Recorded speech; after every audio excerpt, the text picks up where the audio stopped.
அனைவருக்கும் வணக்கம். பத்திரகாளி அம்மன் YouTube channel சார்பாக நம்ம இன்றைக்கு பதிவில் என்ன பார்க்க போகிறோம் அப்படின்னா, துர்க்கை அம்மனோட ஒரு மூல மந்திரத்தை பற்றி தான் நம்ம இன்றைக்கு பதிவில் பார்க்க போகிறோம்.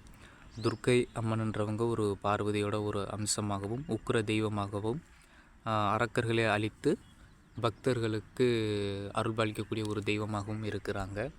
இவங்க தோற்றத்தில் பல ஆயுதங்களை வச்சுருப்பாங்க. அது எதுக்காகனா அரக்கர்களை அழித்து நல்லவர்களை காப்பதற்காகவும் அந்த தோற்றத்தில் காட்சி அளிக்கிறாங்க. இவங்களை நம்ம வழிபடுவதால் நமக்கு கிடைக்கக்கூடிய நன்மைகள் என்ன அப்படின்னா, பகைவர்கள் அதாவது தீயவர்கள் நம்மக்கிட்ட நெருங்க மாட்டாங்க. அதே போல் ஏவல் பில்லி சூனியம் நம்மக்கிட்ட எதுவும் வேலை செய்யாது. செல்வங்கள் பெருகும், திருமண தடை நீங்கும். இந்த தெய்வத்தை நம்ம வழிபடுவதால் கிடைக்கக்கூடிய பலன்கள் என்ன அப்படின்னா சொல்லிக்கிட்டே போகலாம். அதே போல் இந்த மந்திரம் சொல்கிறவங்கக்கிட்ட யமன் கூட வர்றதுக்கு அஞ்சுவான். அதே போல் இந்த மந்திரத்தை நம்ம சொல்லிட்டு நம்ம எந்த ஒரு காரியம் செய்தாலும் அது எந்த ஒரு தடை இல்லாமல் நடக்கும். அதே போல் வெற்றி கண்டிப்பாக நிச்சயமாக. நீங்கள் ஒரு செயலுக்கு போகையில் இந்த மந்திரத்தை ஒரு 16 முறையோ 21 முறை அல்லது 108 முறை நீங்கள் சொல்லிட்டு போகையில் அந்த காரியம் வெற்றி அடையும். ஏன்னா துர்க்கை அம்மனை பழங்காலத்தில் போருக்கு போகையில் துர்க்கை அம்மனை வழிபட்டு தான் போயிருக்கிறாங்க.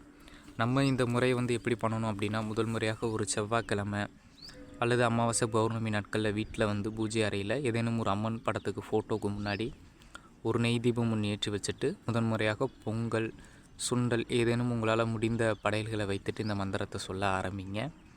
இந்த மந்திரம் மொத்தம் 108 உரு வச்சு நீங்கள் ஜபம் பண்ணாலே போதும்.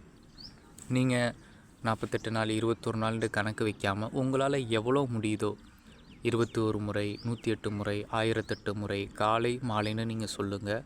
இந்த மாதிரி நீங்கள் சொல்லிக்கிட்டு வரையில் நான் முன்ன சொன்ன பலன்கள் அனைத்துமே உங்களுக்கு கிடைக்கும்.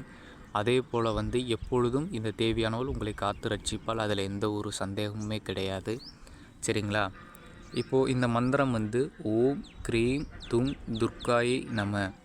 இதுதான் அந்த துர்க்கை அம்மனோட மந்திரம். இந்த மந்திரத்தை அனைவருமே சொல்லலாம். எந்த ஒரு பிரச்சனையும் கிடையாது. சரிங்களா? நன்றி, வணக்கம்.